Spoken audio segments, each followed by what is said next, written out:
మునుగోడు ఎన్నికల ఈవీఎంలను మ్యానిప్యులేటరీ చేస్తున్నారని ప్రజాశాంతి పార్టీ అధ్యక్షుడు కేఏ పాల్ సంచలన ఆరోపణలు చేశారు. రాత్రి ఈవీఎంలతో వచ్చిన ట్రక్ అనుకోకుండా మాయమైందని ఆరోపించిన ఆయన మునుగోడు ఉప ఎన్నికలో గెలుపు కోసం గోల్మాల్ చేస్తున్నారని అనుమానాలు కలుగుతున్నాయని ఆరోపించారు. ఈవీఎంల ట్యాంపరింగ్ జరగకపోతే తాను 50,000 ఓట్ల మెజారిటీతో గెలుస్తానని ధీమా వ్యక్తం చేశారు. How excited I am to get to know you. You made me cry, you made me laugh, and you made me enjoy. I am so grateful to you, all of you. Now the good days for Munugodu have come. Now Munugodu youth ki mukhyenga etla nenu meeku కృతజ్ఞతలు తెలపాలో నాకు తెలియట్లేదు. నన్ను మీరు ఏడ్పించారు, నవ్వించారు, పరిగెత్తించారు. నిజంగా మీ ఇంట్లో నన్ను ఒక అన్నగా నన్ను చేర్చుకున్నారు.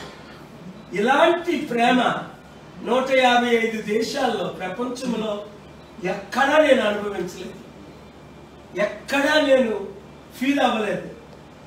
అందుకొరకు నా మునుగోడు మిత్రులకు ఐఎమ్ గ్రేట్ఫుల్ ఫర్ ఎవర్. శాశ్వత కాలం నేను మీకు చాలా కృతజ్ఞునై ఉన్నాను. ₹1 ఇవ్వకుండా పెట్రోల్ ఒక 20, 30, 40 గ్రూపులు పెట్రోల్ అడుగుంటారు, డీజిల్ ఇవ్వకుండా మీ సొంత డీజిల్తో మీ సొంత పెట్రోల్ ఏంటి ఎంత కష్టపడ్డారు. వాళ్ళు ఎవరెవరో మీకు 1000 బైక్ రైడ్లు పెడితే నన్ను మీరు చూస్తే వాళ్ళని వదిలేసి నా వెంట వచ్చారు. పార్టీలకు అతీతంగా, కులాలకు అతీతంగా, మతాలకు అతీతంగా